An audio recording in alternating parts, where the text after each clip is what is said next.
Good morning. My name is Sharon Bogan from Public Health Seattle and King County. Thank you all so much for joining us today to hear about an update on COVID-19 and the state of the epidemic. So with that, we'll go ahead and get started, and I'll turn it over to you, Dr. Duchin. Thank you, Sharon, and welcome everyone. Thank you for joining us today. I'll speak about the status of our outbreak in King County, speak a little about the Delta variant, our vaccinations, and some guidance given the current situation that we find ourselves in. Like much of the country, we are experiencing a Delta-driven surge in COVID-19, with cases continuing to rise steeply in King County. Over the last 7 days, we've seen an average of 344 cases per day, which is a 48% increase over last week.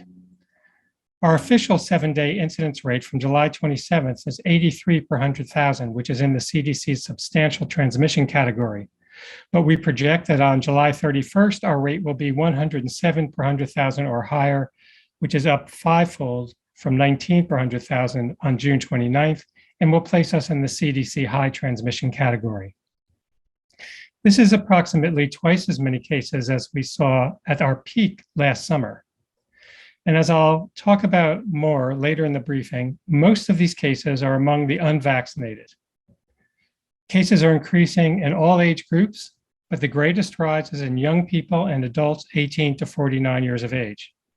Cases are also increasing in all racial and ethnic groups, especially white, Black, and Hispanic residents, and throughout most of the county. Also new this week is a clear trend that hospitalizations are rising. Over the past 7 days, 62 King County residents were admitted to the hospital for COVID-19. This is 9 King County residents hospitalized per day, compared with 30 or 40 a week that was stable since late June.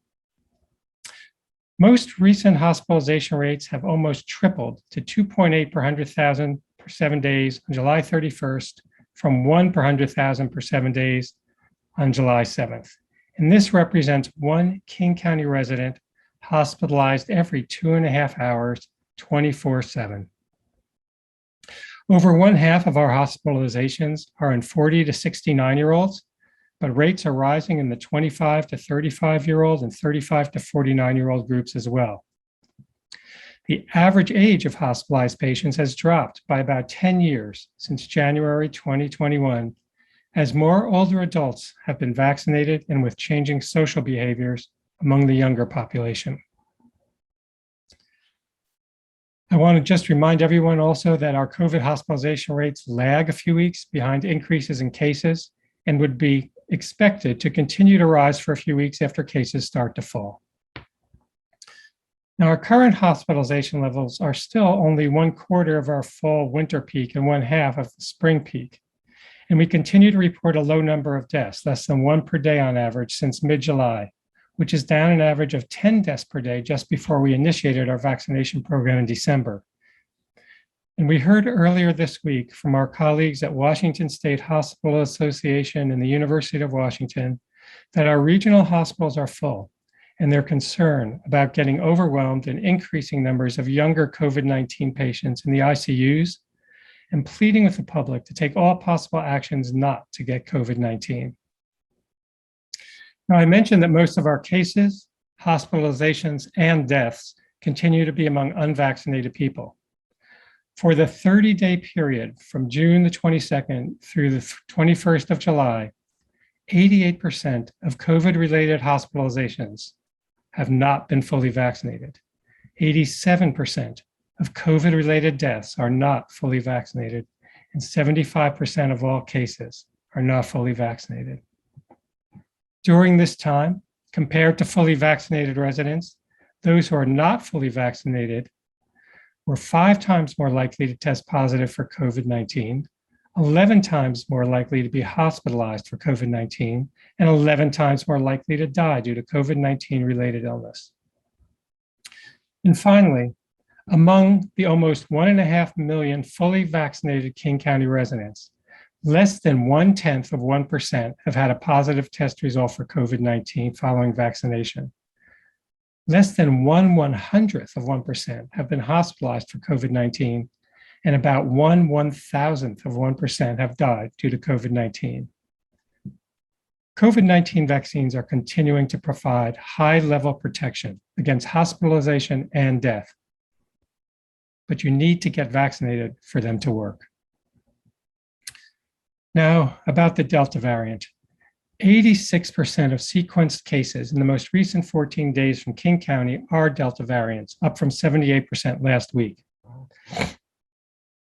The combination of the more contagious Delta virus, large numbers of unvaccinated people, and abandoning COVID-19 prevention measures are the key reasons we're seeing an increase in cases and hospitalizations.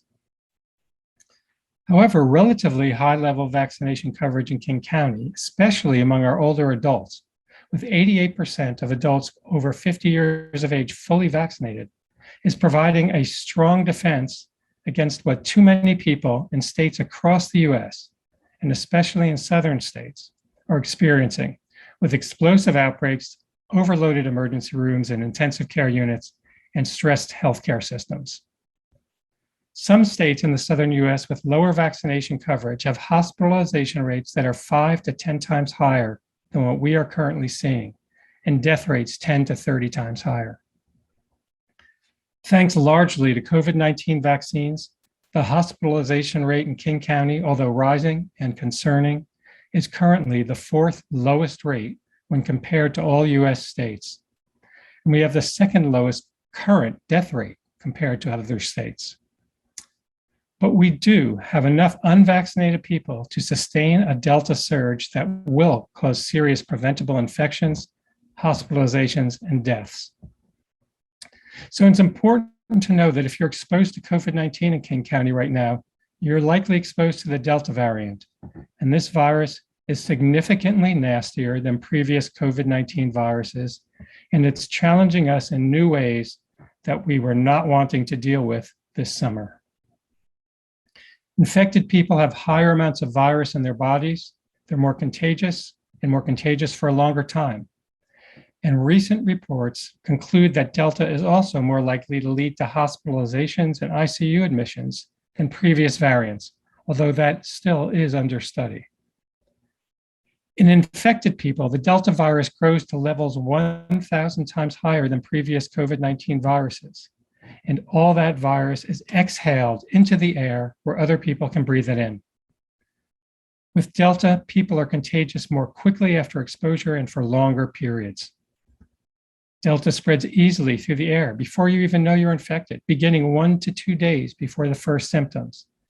And this is why vaccines and other layers of protection are needed at this time, especially for unvaccinated people and those at high risk for serious infections. The bottom line, vaccines offer excellent protection against hospitalization and death from Delta, but if you aren't vaccinated, you're more likely to be infected, hospitalized, or die from COVID-19. I want to just speak a little bit about masks. Given the increase in cases and hospitalizations we've seen this week, I want to remind everyone of our recent directive that recommends everyone, regardless of vaccine status, wear masks indoors in public spaces. This is an easy step we can all take to add an important extra layer of protection. It helps protect people who aren't vaccinated, like children under 12, as well as people who have compromised immune systems. Universal masking in indoor public spaces provides a more reliable way to ensure everyone is staying safer in settings where it's not possible to verify an individual's vaccination status. And this recommendation is intended for indoor public spaces where the vaccination status is unknown, like restaurants, grocery stores, gyms, retail, and entertainment venues. And it's important for businesses and workplaces and other public locations to adhere to this guidance.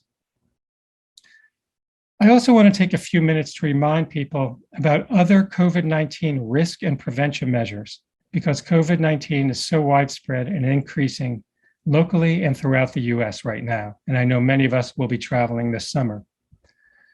The most important message is that vaccine is the most effective, but not the only way to reduce risk. And in particular, it does not help the unvaccinated. So in addition to whether you're vaccinated, which is the most important single factor in reducing your risk. Your risk for getting COVID-19 depends on a number of other things, including the nature and duration of your exposure to infected people, your underlying health status, your behaviors, and the characteristics of the virus itself. And this is true for both vaccinated and unvaccinated people because no vaccines can give 100% protection. So exposure risk means something that increases with crowding and proximity or closeness to infected people, with longer duration of contact, with being indoors as opposed to outdoors, with poor indoor ventilation, and not using a face mask or using a low quality or poorly fitting face mask.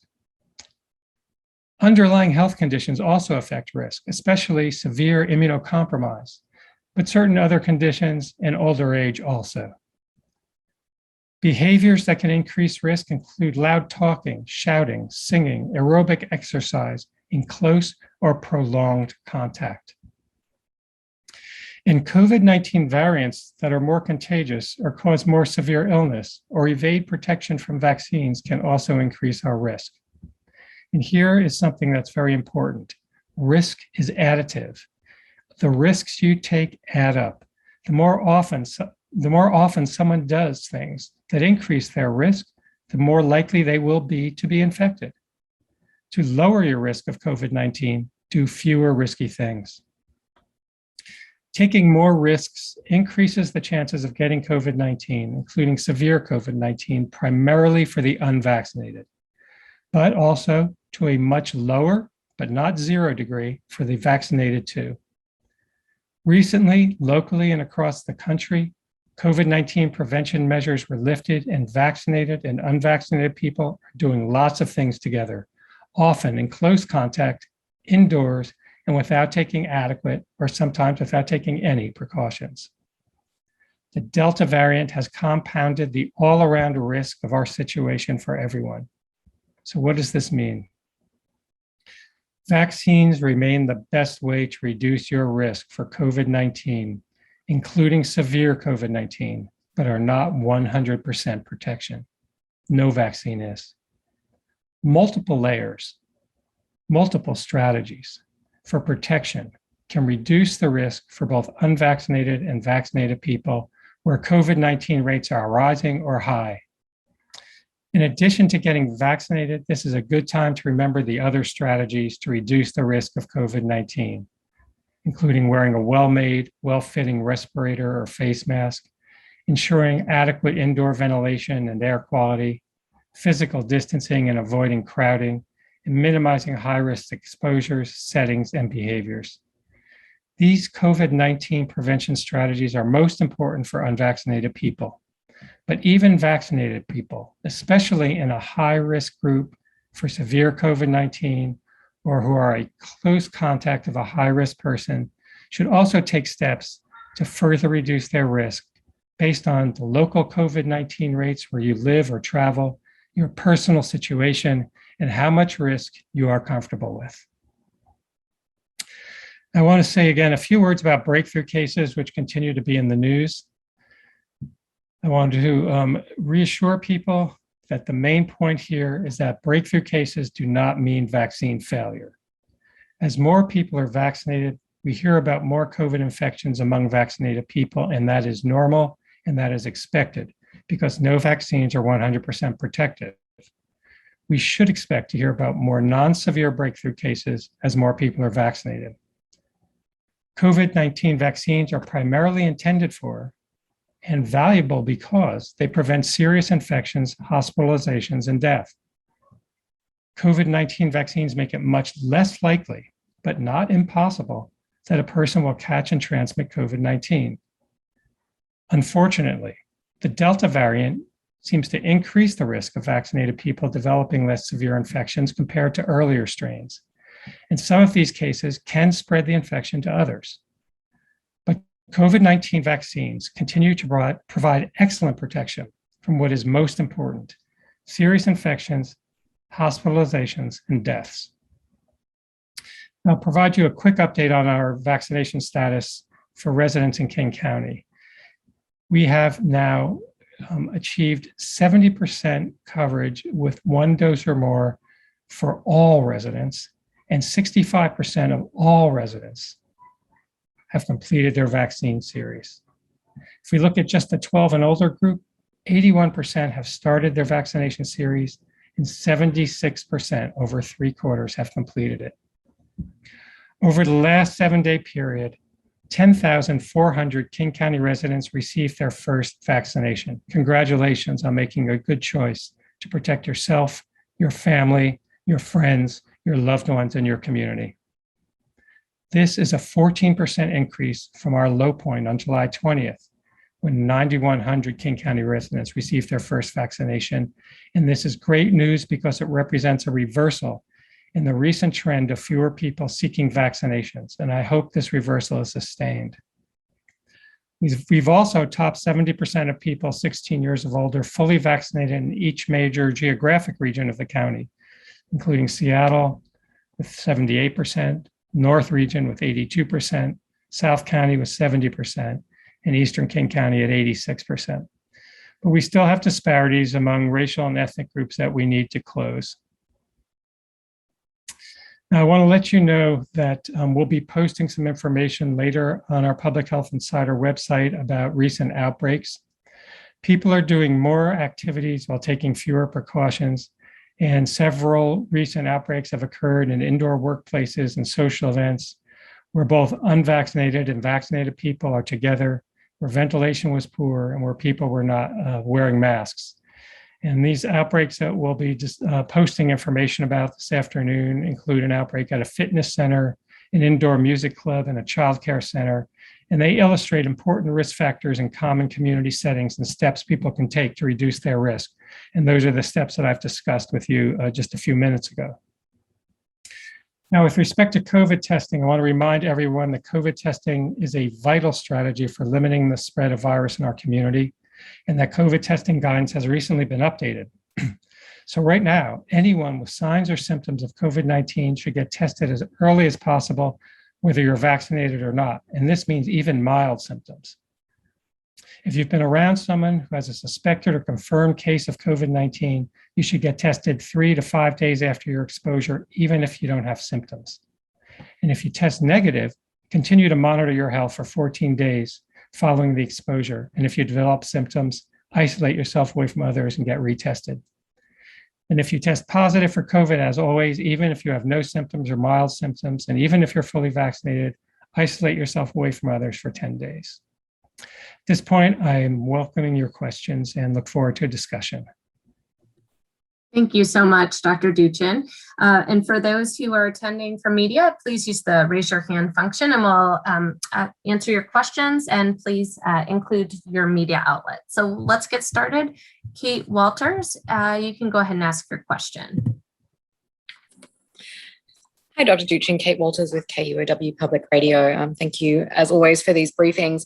I'm wondering if you could indulge me in providing some sort of anecdote about a personal internal thought process that you've gone through, a conversation you've had in risk assessment, whether that's, whether or not to go out to eat, to see friends or family. I think a lot of folks are sort of struggling with how to make those decisions in situations where it's not 100% cut and dried. So could you walk us through how you've done that?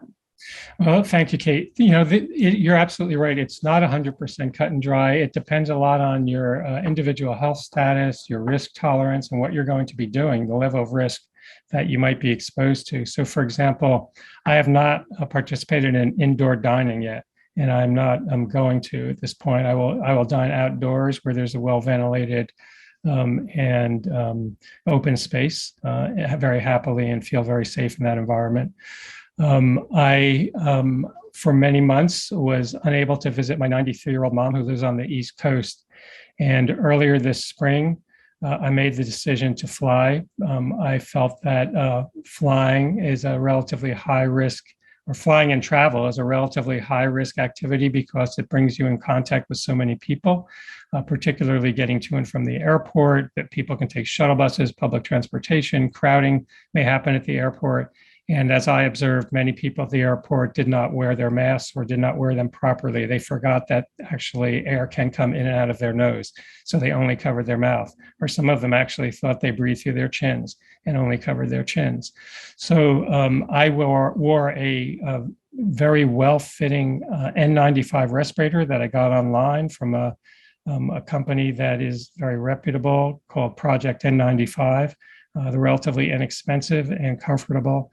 And I thought I wore that respirator for the entire duration of my flight. And when I was in close contact with others, and when I was shopping and in other public locations during my travels. I'm planning a first vacation in about a year and a half in a couple of weeks. And I'll be doing cycling mostly, which is not going to bring me in close contact with people during that activity, but there will be other times when I'll be around folks. I'll be carrying a similarly effective face mask for those situations where I'll be in close contact with people whose vaccination status I do not know. And I'll be wearing a surgical mask that I got from a company called Armbrust American that is very high quality, ASTM certified. I tie off the ear bands to make it snugger against my face. It has a nice nose bar, and that provides a decent level of protection for low risk activities such as, grocery shopping and so on. Now, I have my own personal health history to consider when I make these decisions, as everyone does. And I think about who is in my family and who I might expose, even if because I'm a vaccinated person, am highly protected, but I may get a mild or asymptomatic COVID infection because our COVID rates in this country are so high right now. And would I be, comfortable passing that along, and what steps might I have to take to prevent that from happening would be something someone should consider as well. I hope that covered some of what you're interested in. I'd be happy to talk more with you, offline if there are additional questions. Thank you very much, and congratulations on the vacation. Thank you. Great, thank you so much. Michael Crow, you can go ahead and ask your question. Hey, Dr. Duchin, two quick things. Thanks as always for doing this. I've been following your tweets this week about San Francisco General offering a booster for folks with the Johnson & Johnson, and I've seen you mention that would fall, outside, I believe it was the provider agreement and all, et cetera. I mean, are we at the point where you would recommend that for King County hospitals? And then I also just wanted to ask you, as you talk about the surge of Delta and the relaxed things, if you... Again, I think I ask you this every week, but whether you're thinking of any restrictions to halt the surge because there are immunocompromised people and the unvaccinated, et cetera. Thanks. Okay, sure. So first to the booster. This issue that San Francisco General has raised is an interesting one. And I know that our colleagues at FDA and CDC are looking hard at what's happening. Now, clearly, everyone should understand that there is no recommendation for booster doses at this time for any vaccine for any type of person. Now, there's a decent amount of evidence and professional opinions in the medical world that certain people should be getting boosters, particularly those who have severe immunocompromise and perhaps some older adults. And some people are also thinking about recipients of the J&J vaccine, although there's very little data to know with certainty whether that's necessary or not. So there is a process that has to happen, for that to be sort of within the legal, within the constraints of the emergency use authorization. FDA really would need to indicate that it's a permissible use of the vaccine, and providers who are participating in the federal program, which is where they get their vaccines, really are obligated to adhere to the current guidelines of the FDA and the ACIP. I'm not sure exactly how San Francisco General is sort of understanding their ability to give an unauthorized booster, but they are doing that. We are not encouraging it because the data really have not been evaluated, and there is no recommendation that a booster is needed for any particular population at this point. Clearly, I would like to see those data evaluated and a recommendation forthcoming as soon as possible if one is going to happen. But currently, there is no recommendation for a booster, and providers are really obligated to use the vaccine in the way that FDA and the ACIP recommend it. But it's a tricky situation because other countries have authorized boosters for older adults and for certain other groups, and that creates a lot of confusion and desire for people who live outside of those countries to do something similar. So I'm really hoping that the FDA can move quickly to provide clarity to what's happening at San Francisco General and guidance for other healthcare providers who may, in their professional opinions, think that's the best thing to do for their patients. Great, thanks so much. Sorry, last part of his Yes. question. Are we considering any other further restrictions or mandatory actions at this point? Not at the moment. And again, we're seeing a lot of COVID right now, and it's causing many illnesses. It's causing an increase in hospitalizations, but it's not overwhelming our healthcare facilities. The deaths are stable, and we're a relatively highly vaccinated community. So I'm optimistic that if we continue to vaccinate and people adhere to some of the advice I gave today, in addition to the face mask, but taking some of these other preventive steps to just reduce the risk of COVID spread now, we'll be able to get through this surge without an intolerable number of hospitalizations and deaths. But if we see things getting out of control, we will absolutely have to consider taking further actions, more restrictive actions to decrease the risk of COVID transmission throughout the county and really throughout the state. I mean, the state is experiencing a very similar, if not worse, COVID surge than we are here in King County. Thanks very much. Thank you. And I'll just add, since we have a relevant question from the community, are you hearing discussions for schools and policy changes about schools? And is it impacting what you're seeing right now in the community as far as spread? Is it impacting the way you're thinking about what should be happening in schools moving into the fall as far as guidance?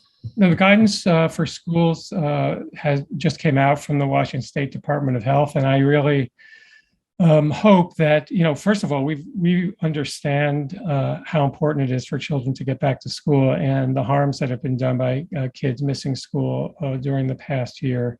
And I think everyone's priority should be on getting kids back to school safely. And there are a number of measures that can be taken to reduce the risk for children in the schools. And if those measures are taken, I'm optimistic that kids can return to school for in-person learning, but it's really important that people actually follow the guidelines around improving ventilation, the distancing as possible, mask wearing, and please, vaccination of everybody in the school environment who's eligible for vaccination.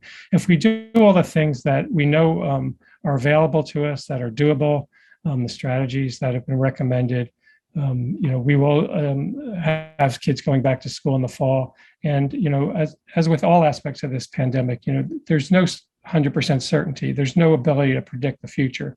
But based on, what we know, what other countries have experienced, and again, this is pre-Delta largely, the effectiveness of the measures that have been recommended for schools, it's very important to have kids return to in-person learning as safely as possible. And the guidance, I think, that it has come out addresses the relevant precautions that need to be taken.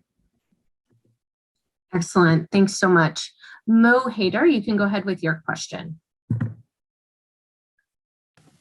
There you go. Hey, good morning, Dr. Duchin. Can you guys hear me? All right. You kind of touched base on this with you talked about the increase in Delta cases and hospitalizations. Not sure if there's an answer to this, but what's it going to take, in your opinion, for more people to get vaccinated, and especially for those who are still hesitant at this time about getting vaccinated? Yeah, thanks. Well, there are many reasons why people may not have been vaccinated. It's not a one size sort of fits all solution here or answer.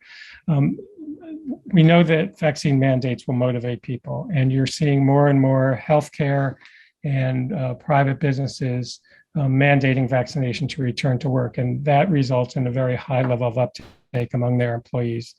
There's also the issue of people really not understanding, the risks and benefits of vaccination and truly being either misinformed or uninformed or just not knowing and needing reassurance.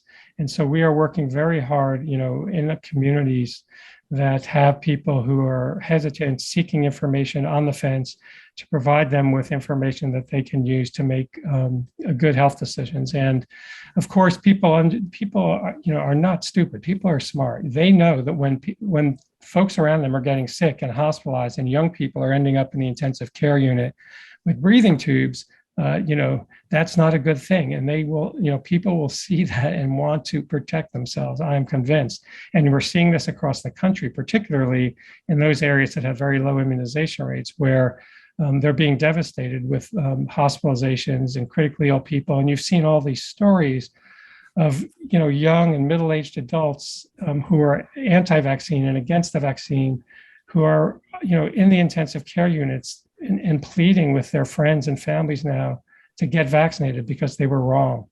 And I think people will get the message. Unfortunately, the whole vaccination business and the masking business and the response to the pandemic in general has been a political issue in this country, where really it is a personal and community health issue.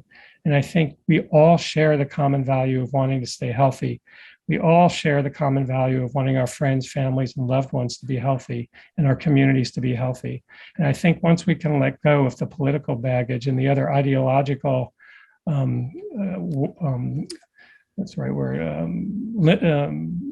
factors that are preventing us from looking at this as a public health issue, we will see more and more people realize that the vaccinations are excellent.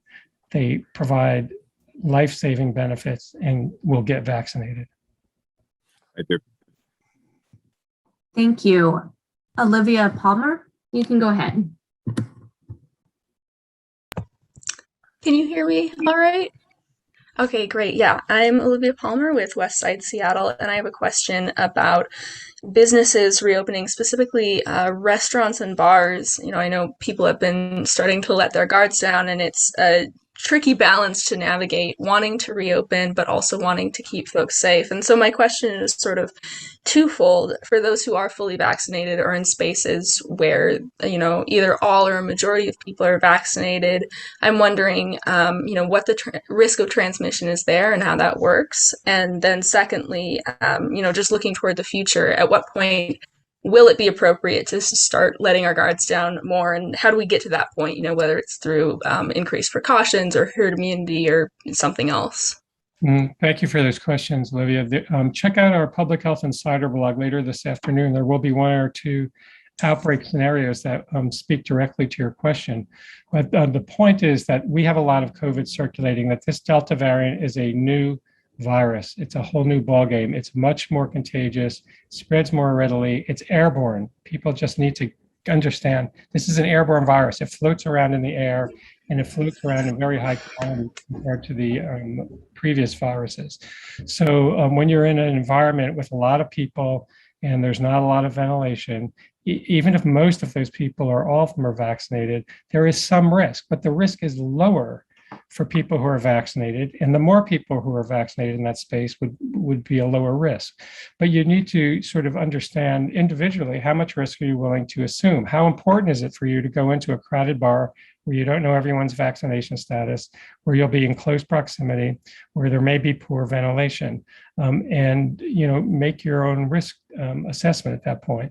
Now, people can choose where to go. They can choose what bars to visit. They can choose what restaurants to visit, what businesses to visit, and they can make those decisions based on how safe those places seem. And they will go where I think people will go where they feel more safe. And that's why you're seeing many businesses now require vaccination for their patrons and their employees. So they want to provide a safe environment for their workers and their customers.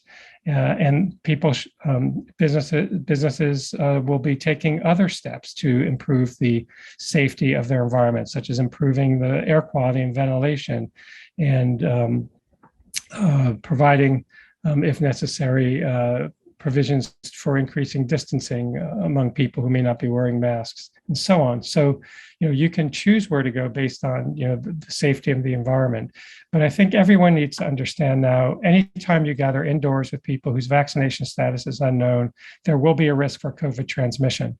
So making those indoor environments as safe as possible through, improving the ventilation, making a bigger space, decreasing the close crowding, masking if the vaccination status of everyone is unknown will further decrease the risk.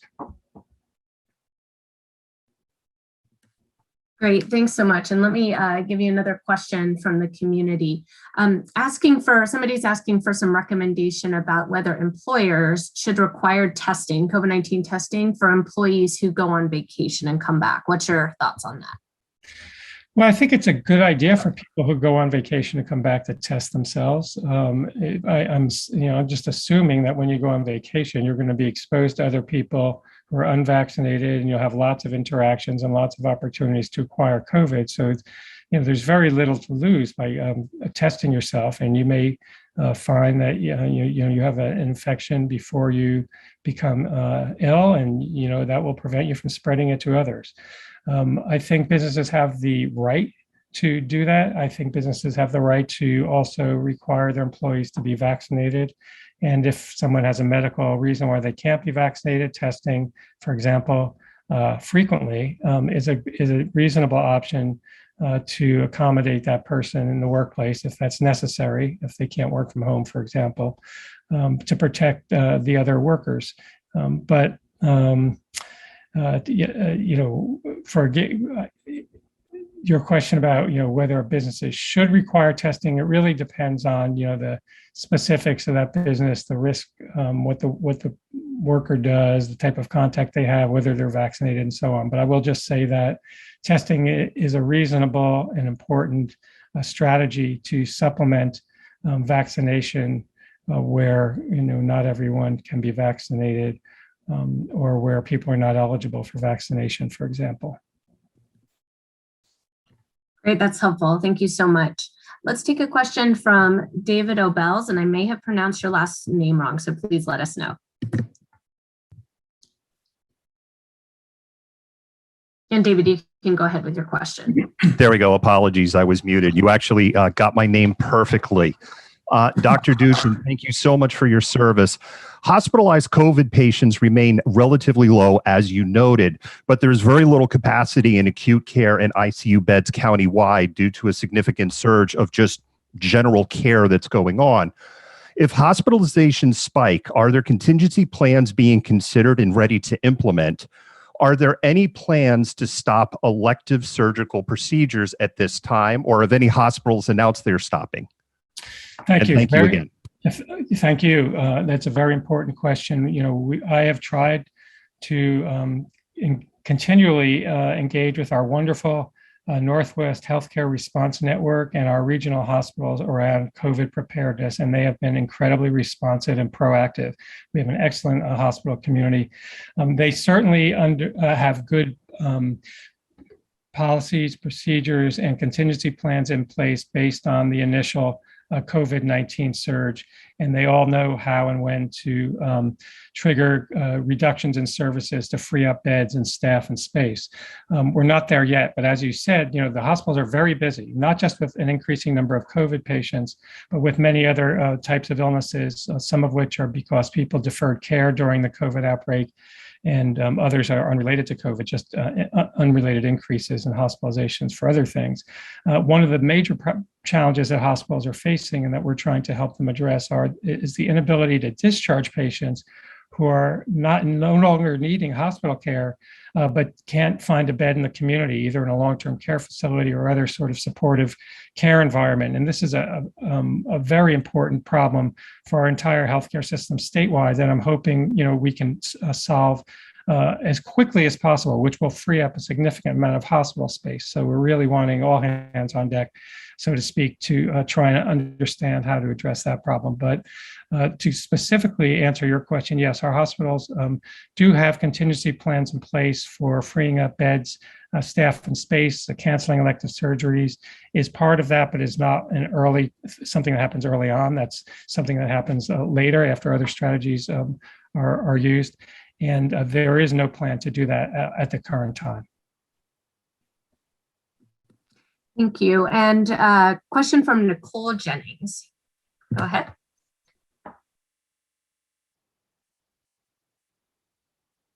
Good morning. I'm wondering, what would your advice be for anyone who wants to do some summer traveling fully vaccinated, can they just go about things like a normal year, or do they still need to dial things back a bit? You dropped out a little bit, but I think you said it's a person who is fully vaccinated who wants to do some traveling. Is that right? Yes, that's correct. I'm wondering, can people treat this like a normal year in general, or do they still need to dial things back a bit and, maybe stay closer to home, even if they are vaccinated? Okay, so this is not a normal year. This is not close to a normal year, and everybody needs to understand that, vaccinated or not. As I mentioned earlier, there's a lot of COVID everywhere right now, and people can be exposed to COVID anytime they're around others whose vaccination status is unknown. It's very uncommon for a vaccinated person to, get COVID from other vaccinated people. I mean, that would be extremely, extremely rare, and I wouldn't worry about that. But I would be worried about the potential to be exposed to COVID, even if I'm vaccinated, if I'm around a large number of people who are unvaccinated or people whose vaccination status I don't know, who aren't wearing masks. And if I would be, for some reason, in close contact with them, or in a crowded area with them, or in an area where there's poor ventilation and not good air quality indoors, for example. So I think people who travel do need to be aware that there's some risk, even if they're vaccinated, and to take steps to minimize the risk, the low risk to themselves. But, everybody can decide whether or not they want to accept the risk or not, or what precautions they're willing to take or not. But they should understand that there is some low risk, even if you're vaccinated. And you're very unlikely to get a serious infection if you're vaccinated. You're very unlikely to get hospitalized. You're well protected against the serious outcomes, but you can still develop COVID-19. And I'm sure you've heard about the large outbreak at Provincetown. There have been a number of outbreaks around the country. There have been outbreaks locally where vaccinated people have become infected. So it's not impossible, but it's unlikely. But again, this boils down to your own risk tolerance. How much risk are you willing to take, and how important is it for you to do that activity that places you at risk? And the other thing to think about is, would you potentially spread COVID to someone else, even if you didn't get a severe case, who may be susceptible to a severe infection? So I don't think people should, and I'm going to speak about this in a minute in the closing, but I don't think people should by any means forget about COVID right now. I think we have to have it front and center because of the Delta virus. And if you're traveling, you have to understand what the risks are related to the type of travel you're doing, your destination, types of activities you're going to be doing, your underlying health status, and the people that are around you, and then make the best decisions you can for your personal health. But you should be reassured that if you're vaccinated, you personally are very low risk for serious COVID-19 infection. Thanks so much. And I think I will ask you a few questions just to dive in a little bit more of the issue of breakthroughs, because we're getting lots of questions about that based on the statistics you shared. So I think what would be helpful is if you could break down for us and for the community the difference between some of the statistics you talked about when you're talking about among COVID cases, the numbers that you're seeing around vaccinated versus unvaccinated. And then you also shared statistics about the number of cases when you look among all those that are fully vaccinated. And if you could help characterize for folks how to be thinking about this right now.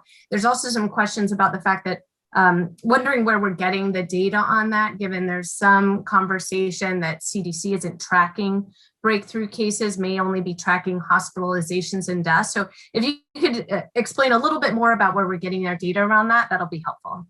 Sure. We get the data from our own surveillance system. When people get tested in King County residents, the labs are required to report that test result to us. And when you're vaccinated in Washington State, your vaccination record goes into a Washington State immunization registry. So for every COVID case, we can check on their vaccination status. This has nothing to do with CDC. This is local data. So it's very complete in that sense. However, one thing that may be on the readers or the viewers' minds is that, there are mild cases that we may never hear about if people don't get tested. And that's true of COVID in general. We know that only 1 in 2 to 1 in 5, depending on where you are, cases actually gets diagnosed and tested. So we know that not every case is represented in our figures, but the cases that are sick enough to get tested are. Now, the various different types of statistics I presented are just different ways at looking at the breakthrough, issue. Now again, breakthrough infections, so-called, are to be expected because no vaccines are 100% effective. So for example, just take the scenario where we were able to vaccinate everybody. Knowing that the vaccine isn't 100% protective, the only cases that will appear will be in vaccinated people because everybody's vaccinated. That doesn't mean the vaccine's failing, right? And it's likely that those cases would not be serious cases. So the higher the number of people that are vaccinated in the community, the more breakthrough infections you would see. That's normal and expected. So, when we talk about things like the proportion of hospitalized cases that are vaccinated versus unvaccinated, and the proportion of deaths that are vaccinated versus unvaccinated, those are sort of general ballpark figures that give you some idea of how much of an impact the vaccine is making in protecting people, but it doesn't give you other important information that we're hoping to provide in a more detailed report, perhaps next week, such as, well, are those people who are developing COVID-19 who are vaccinated, are they at much higher risk than other people who are developing COVID-19 who are not? So for example, you might expect that when I say that 87% or 88% of COVID-related hospitalizations are not fully vaccinated. So 12% of them were vaccinated.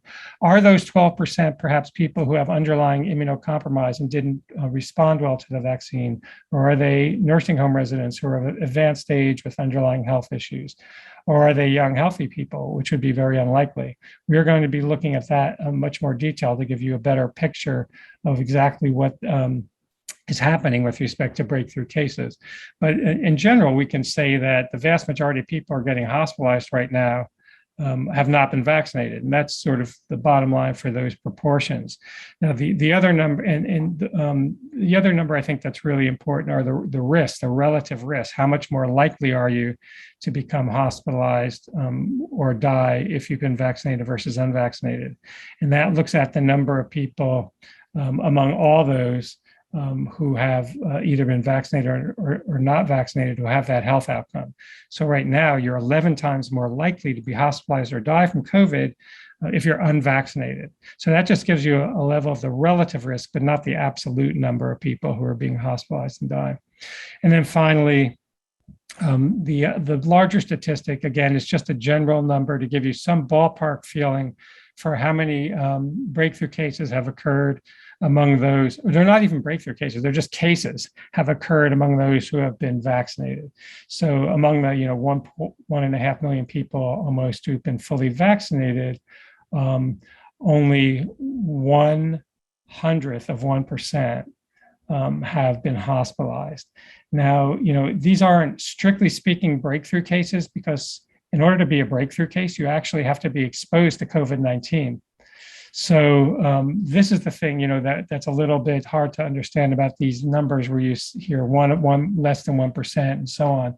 They're very accurate and they're correct numbers, but they're not actual, breakthrough numbers. Breakthrough numbers really have to be based on the number of people who are exposed to the virus, and among those who are exposed to the virus, what proportion develop illness.